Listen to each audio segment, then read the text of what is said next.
calling all the baddies, calling all the baddies, calling all the fly girls, all the it girls, all the divas, all the fashionistas, all the goth babes, the coquette ladies, the renaissance maidens, the design women, craftsy girls, calling the women who are unapologetic for themselves.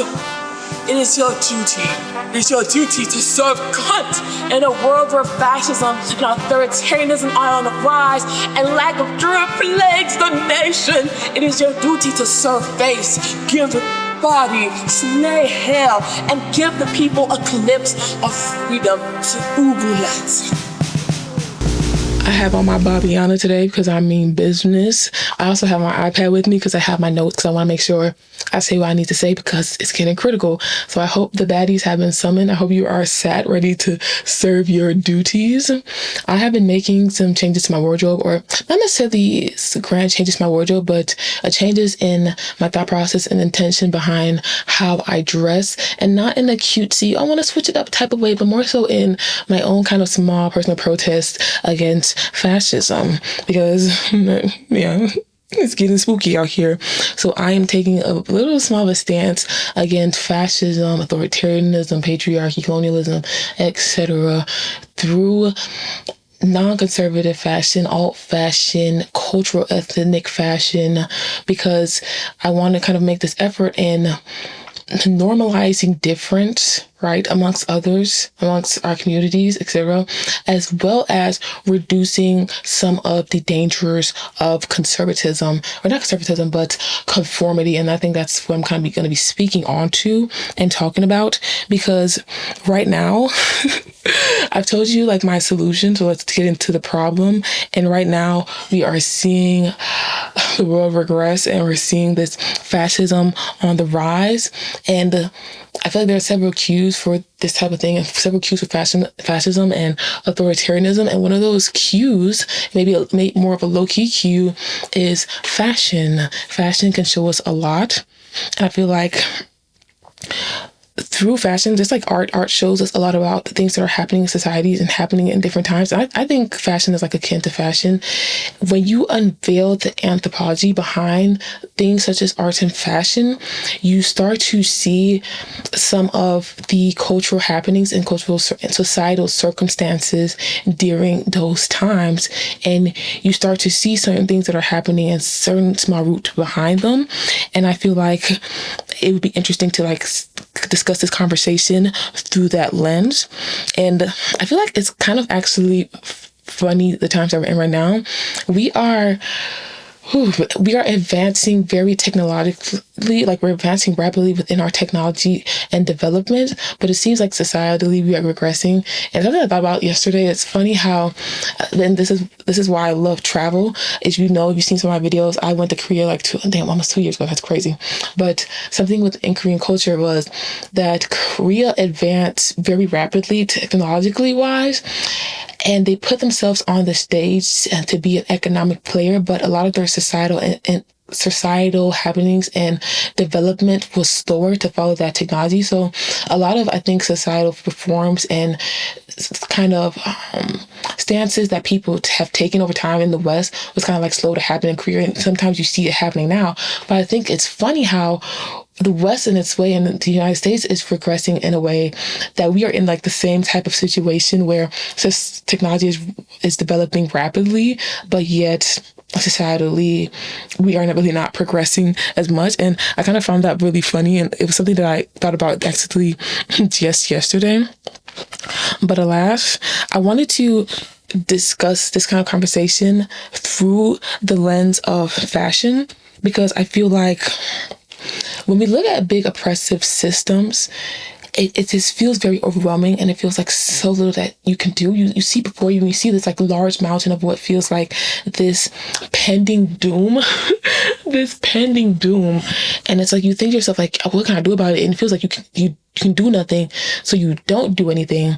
But I feel like clothing is such an accessible means to do something, right? And clothing and the act of dressing, and also I want to touch on it. Like when I say accessible, I think I think that that's a whole different conversation with like the accessibility within fashion. But I feel like clothing in itself is just like more accessible to us than it has been in like long times in the past. And a lot of people have access to different clothes. And I feel like the act of dressing it's like a ritual. It's very ritualistic. So when you do these little day-to-day things, think about your morning routine, think about how you get dressed. It's like almost second nature to you. So like with the act of dressing, if you put more intention behind the way you dress, the way you select your clothing, it's going to be reinforcing something in your mind. So if you have your certain ethos and certain moralities and certain principles behind the ways that you dress, it's kind of reinforcing something in your mind. And it's this small step for you. But when we see it on like a grand collective scale, and I'll be talking about that a little bit more, I think it can lead to, it's a small step that you do, but it can lead to a larger step in trying to combat certain oppressive forces. So that's kind of why I wanted to view this conversation through a lens of like fashion and see how certain little things within fashion can show us different things and how we can utilize that to do something bigger. So that's where this conversation stems from. So I feel like before I can get into the fashion and fascism as part of the conversation and how fashion reveals certain things and can kind of be predictive of fascism, I wanted to solidify and ground us within the understandings of what certain oppressive ideologies and systems and regimes are. And I'll kind of explain why a little bit more why I want to ground us in this. So I wanted to straight up talk terms and like definitions. So the first things first on the list, we have fascism. So it says, I'm going to be quoting off some definitions that I found. And it states, many experts agree that fascism is a mass political movement that emphasizes extreme nationalism, militarism, and supremacy of nation over the individual. Fascism, this is a thing that I've kind of thought to myself. So fascism, from what I understand, is usually authoritarian in nature, but authoritarianism is not always, it's not like necessarily fascism. And I feel like a good analogy for that is like with a square. So a square is always a rhombus, but a rhombus isn't always a square. So we hear the term fascism a lot these days, and I want to kind of like clarify like how it's not like by mistake. I think within pop culture these days, I think words and like different types of speak often get popularized and repeated a lot. But I wanted to like be clear that like when we hear that phrase of like authoritarianism and fascism, it's not by accident. It's because there are certain parallels in what is happening today, not even just in this state in the country, but on a global scale that is paralleling some of the things that attributed to fascism in the past. And I think one of the big tellers of fascism, I think fascism is this kind of, the terminology for it seems to be a little bit floating around, but something that is agreed upon is this like hyper nationalistic element to it.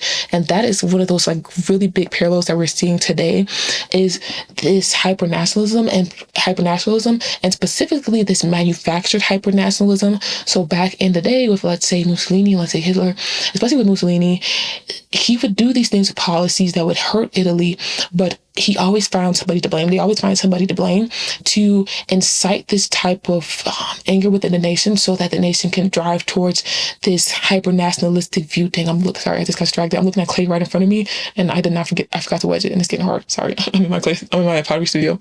But they incite this kind of like hyper-nationalism and invoke it artificially. And we've seen that kind of today. Think about what happened with the tariffs with China. I honestly feel like they were trying to do what they've done in the past about how the Red Scare and like communism and all those types of things. I think they tried to incite that again by creating this enemy of these tariffs and invoking these other powers so that they can be like, well, our costs are raising up, it's China's fault. And I feel like, and also another thing with like TikTok and saying like the Chinese are evil and they're like stealing our data. Look, that's a whole lot of things geopolitically. Like none of these like governments are particularly innocent in their own ways, but it's so funny to me how TikTok, first of all, they have a Singaporean CEO, but it's so funny how the youth I don't think they responded in a way that they were kind of primed for. Instead of the youth being like, oh my gosh, bad China, the youth was literally like, oh, let's go on a for real Chinese app. And I think the powers that be probably saw that and were like, whoa. So those are like some of those other parallels. Another parallel for me, as to theory, which I really don't want to be the conspiracy theorist, but like another parallel, one of the ways that Mussolini kind of like solidified his power is he was doing some parade, and he had his own pew pew attack on him. Somebody tried to like get him in the crowd, and the people watching that and seeing him stand up and seeing him kind of like brush it off really inside of the people to be like, hell yeah, Mussolini, you know. And I think that kind of helps his power. And look at what happened today with one of our leaders who had a couple pew pew attempts that kind of seem a little bit manufactured, right? So those are kind of the parallels, and some of the just a few ways of why people are saying like fascism is feeling like it's making its way here. It's not by accident, right? And I'm spending a lot of time on fascism part because that's something that we're seeing that's very prevalent. But let's go into the next one. The next definition on the list is authoritarianism. Authoritarianism in politics and government, the blind submission to authority and the repression of individual freedom of thought and action. So I think that's a key definition. I want us to really like keep that in mind, or keep that in mind as I'm like kind of discussing things and like going through thoughts. I'm gonna read it again. Authoritarianism is in politics and government, the blind submission to authority and the repression of individual freedom of thought and action. So the next term, colonialism. Colonialism is the practice of domination which involves the subjugation of one people to another. The next term on the list, patriarchy. Social organization marked by the supremacy of the father in the clan or the family, the legal dependence of wives and children, the reckoning of descent and inheritance in the male line. And that says, like, broadly speaking, the control by men of a disproportionately large share of power. And then the next term I have here is, final term, racism is a form of prejudice that generally includes the negative emotional reaction to members of the group, of members of a certain group, race, etc., and the acceptance of negative stereotypes and racial discrimination against individuals, in some cases, which leads to violence. And the main focus of this video, of these like oppressive systems, the main focus is fascism and authoritarianism, but I felt like I could not discuss those two things without kind of discussing how they party and how they parlay with things like colonialism, patriarchy, and racism, because there are certain type of commonalities between them.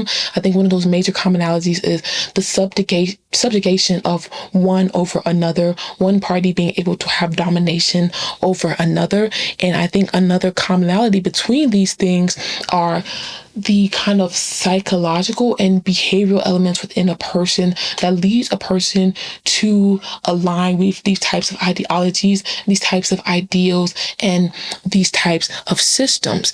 And I think an interesting concept that I found that kind of really that talks about this and breaks this down a little bit is the concept called social dominance orientation. So what social dominance orientation means, from the definition I read, is social dominance orientation, one's degree of preference for inequality among social groups is introduced. So essentially, it's like a spectrum of, on the higher end of the spectrum, people on the higher end of like the social dominance orientation spectrum, they are okay with seeing inequalities and subjugations of other groups, while people lower on that spectrum are not okay with these types of inequality. And I think probably people will float amongst the spectrum because behavior and psychology can change, right?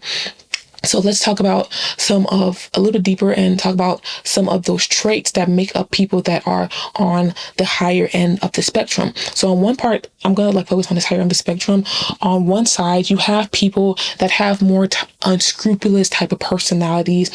So think manipulative, think sneaky, egotistical, domineering, and narcissistic. Those types of people are the types of people that would align on this higher scale of the spectrum of that like social dominance orientation. I'm going to call it SDO for short for now, on that SDO spectrum. And they're more likely to align with these types of things, of like these type of oppressive types of regimes, and kind of like uphold it. And on another side of that spectrum as well, on the higher end, is you have people who are a bit more cowardly, and they have this perceived fear and these perceived dangers of the world. So in turn, they want to conform and stick to an in-group to, in a way, feel safe, right? So they kind of stay on this side of the spectrum. They're okay with this type of authoritarianism because it's like they're sticking into this pack, like with animals, like they're sticking into a pack that's essentially helping them to feel safe.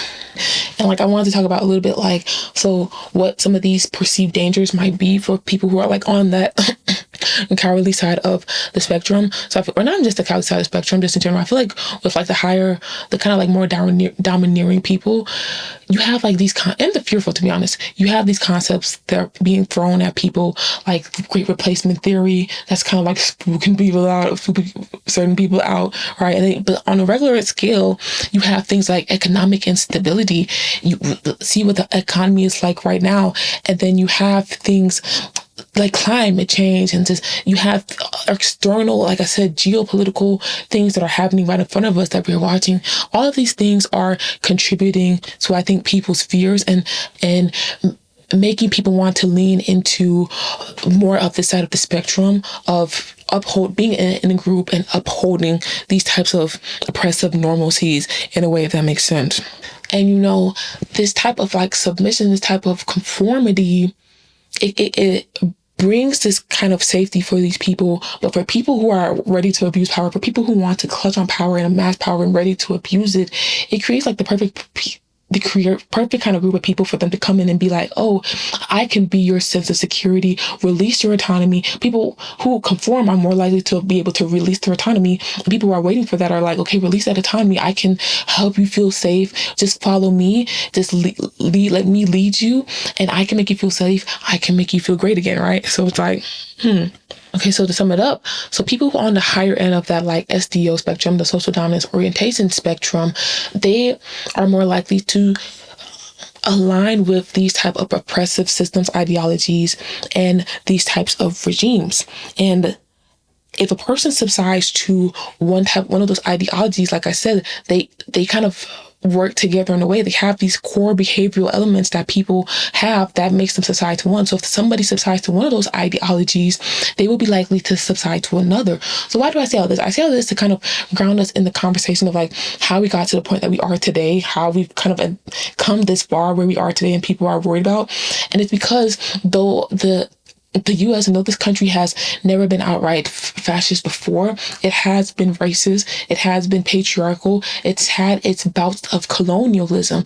So it's been able to fester these type of fundamentals that can fuel and uphold fascism. It's been able to root that for a long time. It's had its bouts of authority, and that's not been directly authoritarian. We haven't had like a dictatorship or anything like that, but people have had authoritarianism in their certain elements of their life. Think about like the work culture. For some people more than others. Some of us don't experience it as greatly, but we've had our bouts of like authoritarianism, of rejecting some of your autonomy, some of your thoughts, some of your freedoms, etc. when you enter this workplace, because you're working for me, you're making my product. Just the same as like when you go to work, there's a contract term, like essentially like when you do work for a company, it's for that company, it's their work, they own it, etc. So people have experienced those types of things. This country have experienced those types of things before.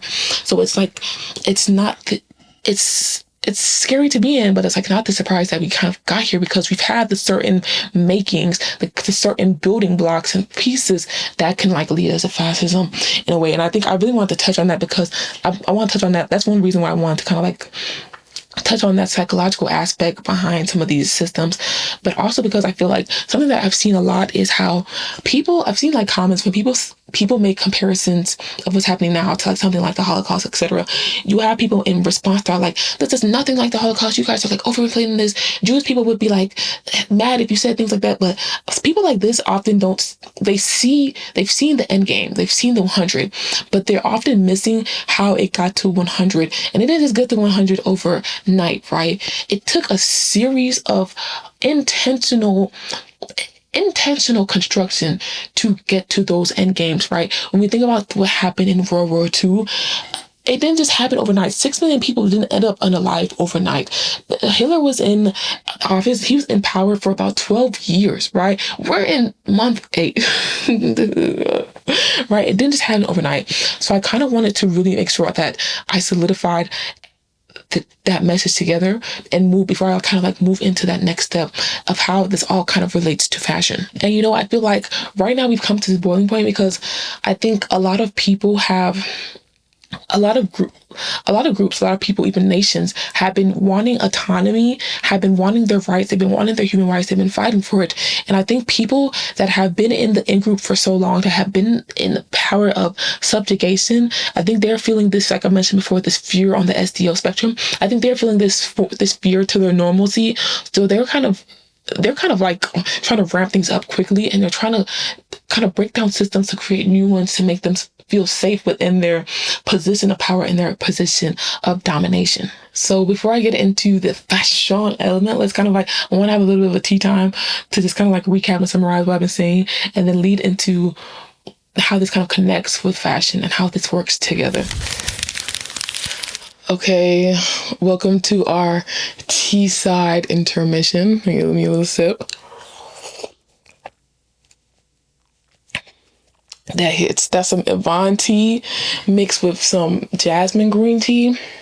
I just got put on to Yvonne tea when I went to Switzerland. If you saw some of my Switzerland travel vlogs, I met this lady. I think she was either Ukrainian or Russian, lost in translation, but we were like kind of pen pals, and she told me about Yvonne tea, and eventually I finally got some, and I really do like that tea. But alas, I wanted to have this kind of tea side, tea chat intermission to, I guess, recap what I've been discussing thus far and give you time to digest the topics that I've touched on, or whether you want to like read some of the sources I was reading, or whether it's like sparked up some things for you in your mind that you might want to add to the conversation, and that can be like relevant to this conversation and help carry it even further. And also, it's like a section for me to kind of ground myself in like my ideas and things that I have been observing, etc., and how I'm synthesizing this information. This is a new thing for me. I'm so used to like thinking in my brain and like having these types of like thoughts in my head and trying to connect those dots in my head. This is like a first time for me doing this type of a format of like, I guess, video. Would you call this a video essay, I guess? Because you do essays, and even when you do essays, you do an essay, but you're not like speaking that essay out loud. Ooh, just knock something down. You're not like speaking that essay out loud, And like, even if you do presentation, your presentation is not like a full blown type of essay. Your presentation is giving people like the core information they need to know. So it's kind of like different kind of doing this. So I wanted this time to like just kind of sit down, recap, and recollect everything. So let's kind of like do that recap. So I actually when I was thinking about how I wanted to like tell this and like convey this information, I thought it'd be fun to start the story from the end. So that was the beginning, what I touched on, which was essentially my kind of resolve of kind of using fashion and style and dress as a little personal protest for myself. That was my resolve, and that's actually the end. So then I gave you that, and then I took us back to the beginning which is essentially like, well, what led me to make this choice? What have I been observing in our reality, in our real world, and what is happening today that's leading me to make that choice? And then from there, with that being said, I want to ground you in what those happenings are, which is those kind of like oppressive ideologies and regimes and things that are on the rise, which is kind of like what was causing me to make this kind of protest. And from there, I wanted to go a little bit deeper and to say like, well, why are people aligning with these type of ideologies, and why are people aligning with these types of systems? And I wanted to do that for a couple of reasons. Understanding that ideology, because, we need to like be aware of like what's happening within our peers, because it's a very common thing that you see somebody that you thought you knew, and all of a sudden like you realize that they're doing X, Y, and Z, and like what is happening here? So it's grounding us and giving us that understanding, but it's also kind of connecting the dots between how things are connected together, right? Behaviors, different systems are kind of connected together because they're linked to these behaviors. And then from here, I want to lead us into the conversation of fashion, which is another reason why I wanted to give us that information and give us that context of certain behaviors to really be able to have that kind of information ground us when we're talking about how fashion reveals some things about fascism, how seeing certain types of trends can reflect of a fascist time or a pending fascist time. So without further ado, let me get another sip of my tea.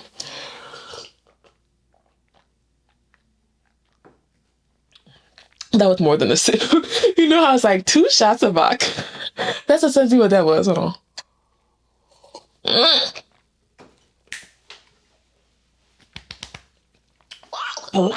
I love a good tea. I love a good tea. When I got a tea just hits just right. I put a little bit of honey in that. I usually don't put honey in my tea, but my mom was like, I gave her a cup of tea and she was like, oh, did you put some honey in my tea? And I was like, oh shit, let me put some honey in my tea. And that hits. But without further ado, let's get into fascism and how it relates with fashion. Welcome back from our tea chat intermission. Finally, we have made it to the fashion section, okay? So fascism, oppression, and fashion, and how they relate together. So I kind of gave us the recap, and now you're probably thinking, okay, so Nick, what does this have to do with fashion, etc.? And it's pretty quite simple. Fashion is built on trends, and trends are built on behaviors. And that is why I was saying before, I wanted to ground us in that psychology behind some of these oppressive systems like fascism and authoritarianism and the other kind of systems that help enable them. I wanted to really ground us in that psychological aspect, because that psychological aspect grounds us in the fashion side of things. Because when we are thinking about how we dress and the choices that we make, it's led by behaviors, right? Behaviors lead our decisions, right? Our decisions are ran by our inherent dispositions. That is our birth kind of nature dispositions. And then we have our behavioral dispositions, and all of those things inform our choices.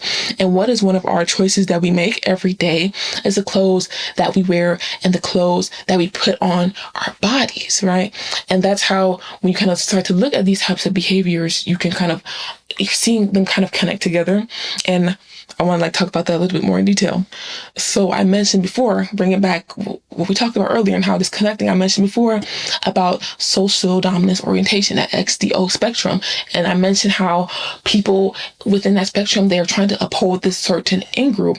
And people on that more fearful, they're on the higher end of the spectrum, and they have those more fearful traits, those more cowardly traits. They want to adhere to in-group, so they want to conform. So people who are on the higher end of the spectrum, you may see them wearing more, in today's day and age, if I'm relating it to right now, you may see them wearing anything about the beige epidemic and how you go to a function and not everybody's dressing as gray.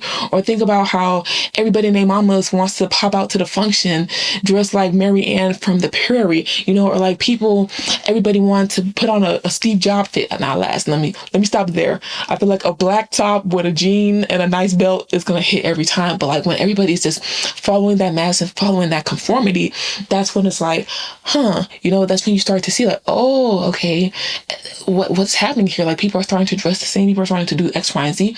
And I feel like there's just a whole other conversation. I'll talk about this later, when we go back to traditionalism and things like that, and how that is reflecting in our dressing, and how there's a whole world behind it, right? There's whole culture behind it. So when you see somebody wearing an old-fashioned vintage type of thing, sometimes you see it accompanied with things like tradwife traditions, etc., which is accompanied with patriarchy and all these types of other things, and they kind of relate together. And like I said before, when you're adhering to one oppressive system, you might not be too far away from another, and all those types of things are relating together. So now let's talk about how do these types of trends spark at night? I feel like that's a whole conversation in itself. But once upon a time, governments were essentially explicitly telling people what to wear. And that brings me to a nice kind of thing that I want to tie together. And another thing that kind of shows the parallels of why we are a certain place that we are. And that's, let's go back to a fascist Italy. So if you don't know, Italy is the ace boom coon of fascism. They are the patient zero of fascism. That is the breeding grounds of where that happened. Benito Mussolini is they coined fascism. And in the midst of his taking of power, something that he understood was the importance of fashion. So he himself, can you imagine a bunch of old ass men, middle-aged men kind of gallivanting or not gallivanting, but sitting in a little circle and discussing I don't like the bitches wearing this. I want the bitches to wear this instead. And essentially they kind of had this criteria for how they wanted women to dress. And they started a movement called, let me make sure I try to say that name right. How do you pronounce it? La Nova Italiana, which translates to the new Italian woman, and this was a movement to get women to dress accordingly, right? To dress in. He didn't like feminism, right? He didn't like that shit. He wanted people to subside to his governance of fascism, and a part of fascism for him was this collective of less feminism, get away with that, stick to traditionalism, and he wanted women to dress in hyper feminine kind of silhouettes and gowns, etc. And for poor women, he wanted poor women to kind of be stuck where they are having babies to raise into this fascist regime, right? So even he himself, Benito Mussolini himself, knew the importance of fascism. I mean, not fascism, of fashion, of dress, of apparel, of how people present themselves, right? It's like we said before, like fashion is a self-expression, it's representation. So if the government can come through, if somebody has a regime that they want to enforce, they want to use your body as their their expression, right? So even he himself knew that. And then kind of let's move ahead in time. We also have it in our media and like previous traditional forms of media.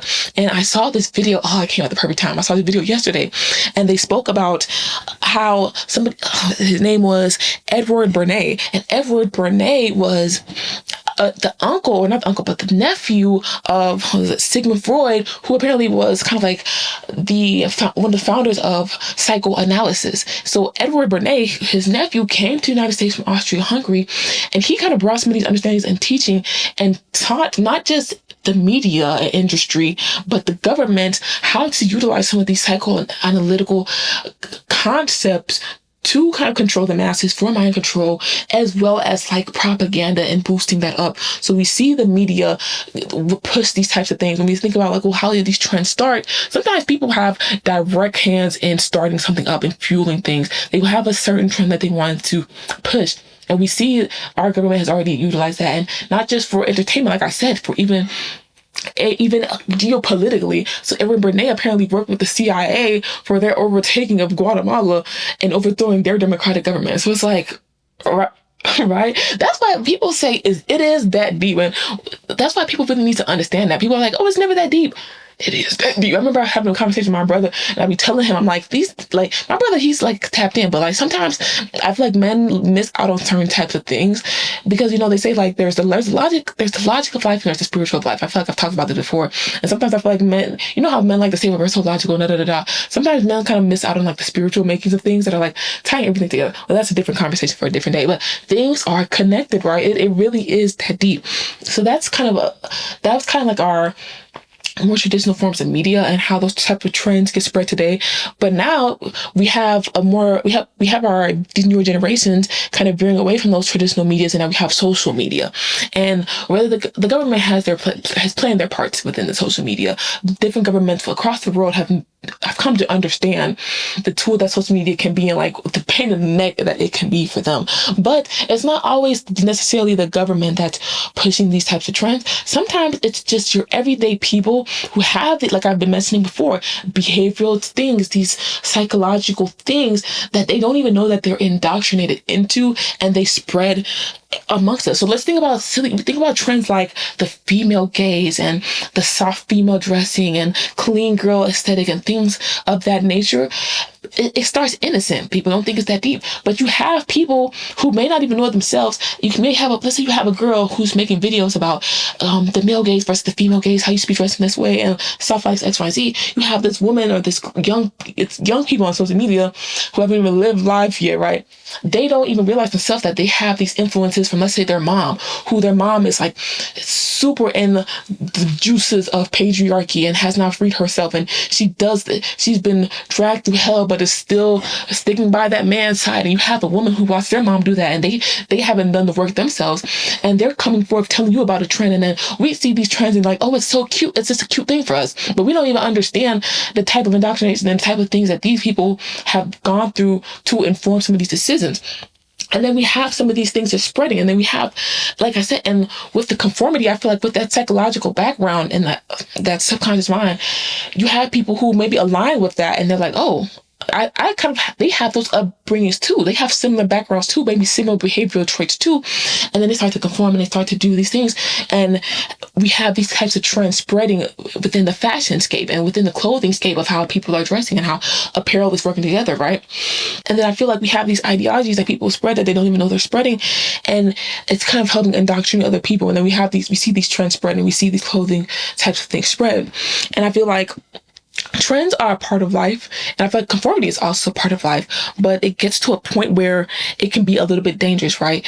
And I feel like that key point is like the timing. So with the stock market, it's based on trends, right? And you make decisions based on trends, but if you are not, you can't time the stock market, but like if you're not really paying attention to the time, if you don't have good timing, it becomes dangerous. Investing becomes dangerous. If you're just paying attention to trends and you're not really understanding certain timings, it becomes dangerous. And that's the same thing that goes with conformity, and that's the same thing that goes with following these types of trends, etc., is that timing. Because on a regular basis, like soft life and clean girl aesthetic, all these types of things, it would just be a cute little trend. But in this day and age where we have to think and we have to see what's happening around us, and we're seeing all these other things happening on the making, that's when it's like, whoa, the clean girl aesthetic and all these types of things are start looking to be a bit more eugenicsy. Like think about like your Sydney Sweeney and her good jeans, right? It starts to become like these types of dog whistles. Anyway, if you're not paying attention, you miss it, but it's quite dangerous, and it's a quite dangerous thing to see. And that's where the dangers of conformity start to enter the chat, because then we have this conformity, and then you also begin to start having this apathy because people are, how I say, they're leaving some of their autonomy to kind of like follow this in-group.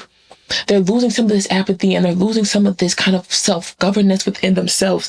And I think that's where authoritarianism, that's where things like fascism get to swoop in. I wanted to read some quotes from like one of the studies that I was reading. So one of the quotes is, authoritarianism entails the desire for group conformity at the expense of autonomy, accompanied by the deference to in-group authority, right? The release of autonomy, conforming to in-group, and with that being said, they're releasing their autonomy, and that's why that's kind of like connecting what I've been saying before, why I wanted to talk about that behavioral aspect, and why I want to talk about that dangers of conformity aspect.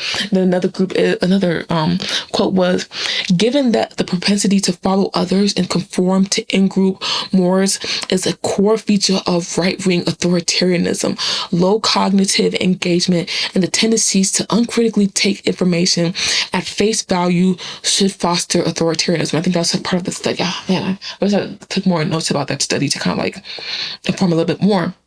But I feel like when people, like I said, like if you're letting go of those autonomies, when people can't even muster the courage to show up and dress how they want to dress, to say what they want to say, do the things they want to do, enjoy the things that they want to enjoy, it's leaving room for somebody, it's like leaving like a fresh escape for somebody who really has that hankering for power to just come in and fill in that blank with whatever they want to fill in. And that's where like the dangers of that come. And that's why I say we talk about fashion, but everything is connected, man. Everything is connected.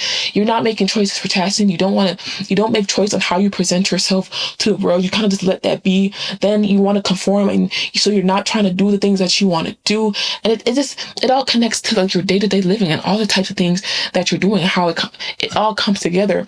And somebody cannot wait. I'm telling you, power people cannot wait. They rub their hands like little bunny flies because they can't wait to come and fill in that information how they please. Like I said before, they can't wait to come in and fill in that information like, I can lead you. I have just what you need to make you feel safe. I can release some of those burdens and some of those decisions that you're making. I feel like that's like I said, like, has this been a long thinking process of like different things to like lead me to this like statement? And like once I was thinking to myself, like I stopped getting tired and fatigued with like so many choices, and I want to succeed, and I'm doing all these types of things, I'm learning all these new things, and your mind becomes overwhelmed with stuff.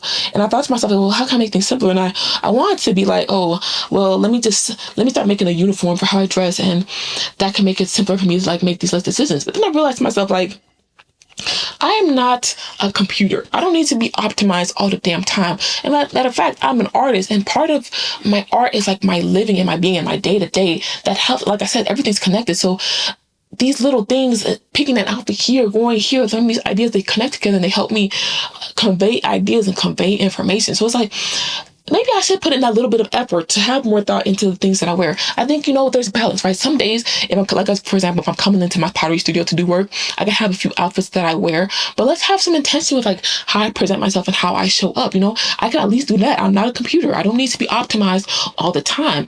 And I feel like if these things to come together, you want to use your autonomy in these types of ways where you can, how you can, and instill your self-governance and instill your principles and instill your ethos. So somebody can't come in and use your malleable mind to instill their ethos and instill the things that they want to instill within you.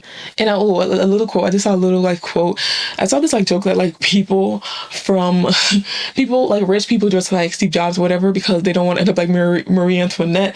And I think that was kind of relating a little bit to how I said well, what starts these trends, why people dress certain ways, etc. But I want to iterate something. I want to iterate is again, conformity isn't always a bad thing, right? I think sometimes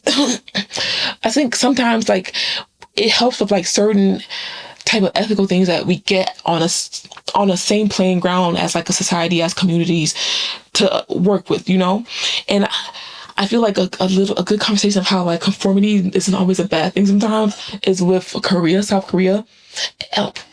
They was when they were having their problems with their president, they were able to quickly come together and get that man up out of there. And I think one of the reasons being is because people are similar, people conform. They're not arguing about as many things as we do here in such a diverse place, because a lot of people, they conform in dress and they're dressing similar and are doing the same things, similar things. So they don't really have a lot of things to fuss about. So when something grave happened, that conformity allowed for a quicker pathway to unity, to be able to be okay, let's get together and do what's right for the people. So I feel conformity and trends and things like that, like I said before, it's a time and a place. It's a time and a place. And it becomes, the conformity becomes dangerous when we puddle that with people ready to give up autonomy and so willingly accept authoritarianism. That's where we get into these nasty grounds. And I feel we're finally at the section of we're at the end. So I started the story at the beginning, or I started the story with the end resolve, a snip of the end resolve. So now we're back to that portion again, and that is my personal resolve to use how I dress in apparel as my own little protest. And I feel I'm not some new person doing this. People have been doing this forever, and not even consciously. We just end up in these spaces where fashion gets used as this body of protest, right? As this body of people coming together and having this form of resistance in themselves. And I wrote a list of some examples of how we've seen this. So something I had on the list is the civil rights movement. We saw this with people dressing in their Sunday best to show up a protest, to say hey, we're human too. And it's a shame that you have to put on your Sunday's best for somebody to be well, oh snap, maybe we shouldn't be hosing these people down, but that's what they did. They came forth in their Sunday best so people can so they can humanize themselves, because Black people were not people didn't see us as human, and it's sad that they had to do that. But apparel and dress was a way to kind of snap people in and to be whoa, they look like me, they dress like me. Before, Black people, of course, didn't have access to some of these things, but now when those movements came, they finally had a chance to have access to those things and were able to humanize themselves by saying hey, we're dressed the same, look at us, we do similar things, wake up, we're humans too. Another movement is the Black Panthers Party. Oh, I want to actually, before I move away from the Civil Rights Party, there was also a counter kind of apparel movement with civil rights, etc. And that was students and I think women and students, when they were trying to help farmers in the South have their voting rights, they kind of steered away from the Sunday's best and they wore denim because they wanted to kind of steer away from those respectability politics, and they wanted to say hey, I'm aligning with these working class farmers, and also they said it was impractical to be working with these farmers working in that South and dressed in your Sunday's best when you're trying to get nitty gritty. And I really like that. I like that a lot. I like that because I think respectability politics, it's partly got us to where we are right now, because I think in the West and white people have not seen such great adversity, especially in this time. I think white people don't even know some of their past.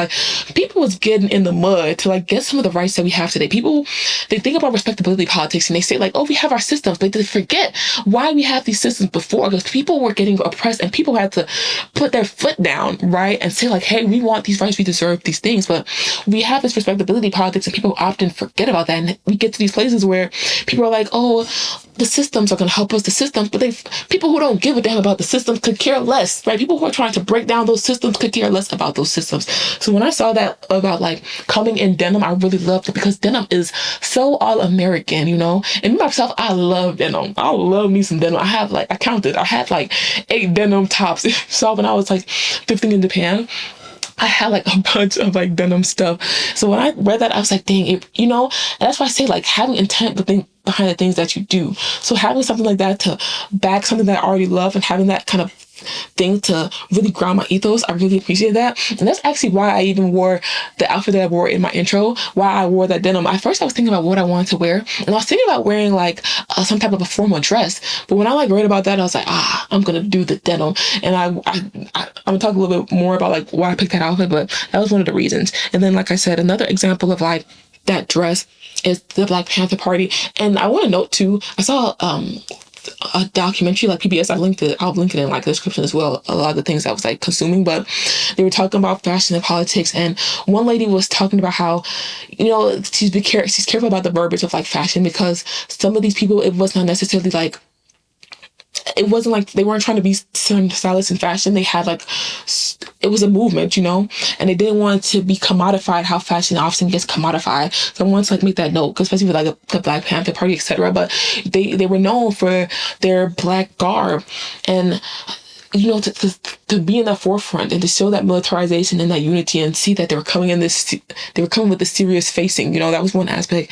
Another aspect that was interesting was like Angela Davis and her afro. That's not necessarily like a apparel, but it's like style, and it's that collective fashion, right? When she was wanted and the FBI was looking for her, you had Black people that had their afros out too, in a way of also solidarity, in a sort of a way that they weren't necessarily even thinking about. Another instance is we have like Harajuku fashion, and that was the youth culture in Japan of trying to veer away from such strictness in Japanese culture. So they had their own subculture that they wanted to dress and wear, similar to like punk culture. Punk culture is like more Western, of people veering away from the norm and veering away from that like stiff way of rigid way of thinking. And then we have like things like the female tuxedo. I think, was it who started the female tuxedo? Let me see. I don't want to get the wrong designer for this one, but just even that design of the female tuxedo and that stance of like female autonomy and females having the rights and staying in the forefront, that's used in fashion in the political sense. And then we have the pink, I don't want to say the word, the pink kitty, the meow hats. Like when women's marches were happening, and there was the optics of like the pink hats. I believe that movement had its criticism of like not being inclusive, etc. But what I liked about that movement was how it kind of garnered in craft people and craft women, because women were like knitting these hats, and in a way that was boosting the like working economy, the middle class economy, the female economy, when women were able to participate in that way. And I think like crafts bring people together. It shares like a passion, and it brings people together. And I thought that was really interesting. I really appreciated that aspect of like, you know, building community in that sense, sharing a craft, getting people involved and engaged in community in that sense. And I think from that, I want to go into like what I'm kind of doing. So I've made this declaration. It's like, what am I doing with my style, and what are these changes that I've been making? And I think one of the efforts that I'm making is bringing more color into my apparel, and wearing more patterns. If you saw one of my previous videos, my 15 in Japan videos, I mentioned like when I was thinking about my strategy of like what I wanted to get, I was focused on color-based pieces and pattern-based pieces. And I feel like that shows how like these things kind of like work in your mind. Like these ideas kind of like flow through your mind. It's not just like in this one siloed space, you know. I've been actively thinking about these things, and I wanted to add that color. I feel like being in corporate America and even just growing and having those societal things, so for some reason color just was exiting my wardrobe as I was having to dress for corporate and all these types of things. So I wanted to bring that color back, right? To not feel the need to just always conform. This is one drama that I like, where there was I feel like a K-drama, and one of the characters, she's the one that used to wear the red coat and like would stand out, but over time like that color just got drained because of conformity, etc. So I wanted to bring that color back into my wardrobe. Another thing that I wanted to do was incorporate more of my culture, like cultural elements. As you can see, I'm wearing today. This is like a I forgot the name. Like it's not Swiss foil, but the last like a wax based on conf fabric, which is the type of fabric that's often used. It's like a Swiss based wax on conf fabric. My mic was all the way down here, which is a type of fabric that's often used for a lot of African apparel and African garb, West African garb, and things that they make. So I made this little top. I should have put 4 buttons when I made this, but I only put 3, and that's why this is hole right there. But you know, incorporate more of my fashion, and I do these things to like I said with the color based thing to normalize difference. People seeing people that are different from them and not crashing out because somebody is different from you, and being able to relax, you know. And then like with this is to normalize like seeing different cultures and different ethnicities, and normalizing diversity, right? So we can understand and come together. I feel like something so sad with the United States is how we've kind of just kind of crushed the diversity that we have, because that's one of the beautiful things that made up this nation, right? It's a beautiful thing to have people from so many different walks of life, but we could have utilized that in a way where you have a neighbor that's from this country who has been there, done that with authoritarianism and like fascism, and that's why they came here. And you could have had this neighbor and he could have told you, brother, you don't want no parts of that. I've been there, done that, and I'm seeing some similar signs. But people are so in their own world, they don't want that diversity, and they're scoffing at it. They're missing some of the beautiful things that make up the nation that could have helped us and that made us a strong nation, you know? So I wanted to wear more cultural garb to normalize that, right? And to normalize that diversity. Another element, hold on, let me make sure I'm still rocking and rolling, because sometimes my camera like cuts off at like a weird timing. So let me double check. I just want to double check real quick, because my camera does this weird thing where it like stops. I'll have like storage on my camera, but then it'll just stop at a certain time. So I just wanted to make sure. And it's good that I checked, because I was almost at that time where it usually does that. So another thing that I was doing is I'm up in my hoochie mama. If you feel me, like if a skirt is a little short, we rocking and rolling. F it, we ball, babe. I'm popping out. And I feel like, and that's just really driving the message of like autonomy. Like when women in the female body, oh my gosh, and people don't even understand, like that's why we say feminism and patriarchy, etc., they work together, and how patriarchy affects everybody. But like we start with that like lapse of autonomy within one group and trying to strip autonomy from one group. And like I said, it works together. When you do one, you're not far off from the other, right? And on the forefront, you're saying women being marginalized, but underneath, other people are being marginalized as well alongside of that. It's like fueling the pathway. I've said this before, but like accessibility is similar. Like fighting for oppression and different types of oppression is similar to accessibility. When you do things in the name of accessibility, you end up helping everybody. Like you may not need a screen reader for say, but it can come in handy for you. You may not be disabled to need a wheelchair ramp, but if you're carrying some heavy ass thing, you'll be very glad that the wheelchair ramp is right there for you to roll up, put the heavy things on the dolly and roll up. And that's the same thing with like speaking out against different oppressions, because if one person group is being oppressed, it's setting a precedent for another group to be oppressed, and you might end up in that next group, right? So that's why I was like, I'm up in my hoochie mama a bit. And I feel like it's funny because like even with my intro outfit, that's why I went with that pathway too. I did the denim because of that working group and how they did denim alongside farmers, but I also did like kind of like your classic look, bombshell kind of a look, like an OG bombshell type of a little bit of a seductive look, right? And I feel like that's peak Nick right there. That outfit was peak Nick. That's how it used to pop out. But I feel like as I've gotten older now, I haven't been going out as much and like doing like different types of activities, etc. I don't wear those types of things as much. And you know, I wasn't actively making decisions to be like modest or things like that, or like conservative, etc. But still, some of those ideologies even like trickle onto me when I'm not really even that modest of a person. But still, I find myself sometimes like if I'm wearing something kind of short, kind of shrinking a little bit. And I was like, wait a damn minute. No, one of my goals in life, babe, one of my younger goals is like I want to be a MILF because I want to be a fine older baddie. Like I want to be a grown woman, popped out, looking good, looking fine, and I'm at that core age to be that fine baddie, to be a fine hot girl having shit. So what do I mean? I act a little scared to put on a little mini skirt. I had to tighten up, you know? So that's one of my other kind of like ways of doing that, is up in my hoochie mama a little bit. Like, especially cleave. I'm like, I don't really show a lot of cleavage. I'm a little insecure about that, but if I'm wearing a top that's cute and it's showing a little bit of a line right there, like, what about it, you know? Like, and that's cool, and that's no big deal. I feel like for me, not for me, but I feel like one tell sign of like if somebody's like still has certain graphs of different indoctrinations upon them, like patriarchy, religious indoctrination, like clutching them by the pearls still, is their takes on like female sexuality and female nudity, etc., and nudity and sexuality in general. Like, people will be like will seem like really progressive, but then when you get to the conversation of like nudity, sex, and things like that, they twitch a little, right? And it's a funny thing. I feel like that's kind of like a litmus test to kind of see like if somebody is still kind of indoctrinated in some of those things, you know? But that's one of my efforts there.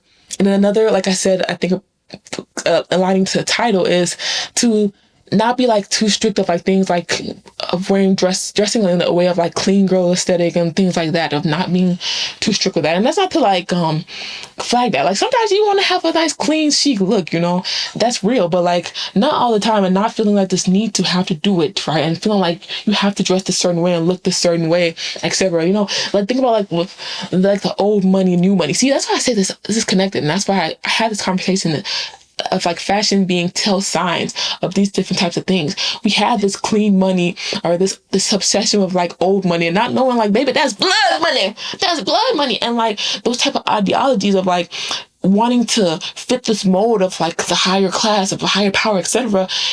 You are subjecting your mind to let go of like certain autonomies, or to align yourself with their ideologies and their beliefs, because you want to align yourself with them so badly. Like, it starts with dressing. You want to dress the part, you want to look the part, but then slowly but surely you want to match the ideology part as well. And that's how I say like some of these behaviors tell those signs. So that's what I'm doing. That is me serving cunt in the face of fascism and in the rise of fascism. I hope my thought process and things that I'm thinking about were conveyed in a way that you can receive well and understood. Like I said, this is like a newer format of me of like speaking these thoughts and things out loud. It was kind of fun to think about and write about. I think it started working that muscle that I needed to, I think, work on, especially like public speaking and things like that. So I've had fun doing this. There's another section that I wanted to, also a last final note too, and once again, like reiterating that I'm not kind of bashing necessarily clean girl aesthetic, modesty, etc., but it's just like have intention and understanding why you're doing certain things and why you're dressing certain ways, and really being locked in on some of what they can be implying, and being more intentional about how you dress, etc.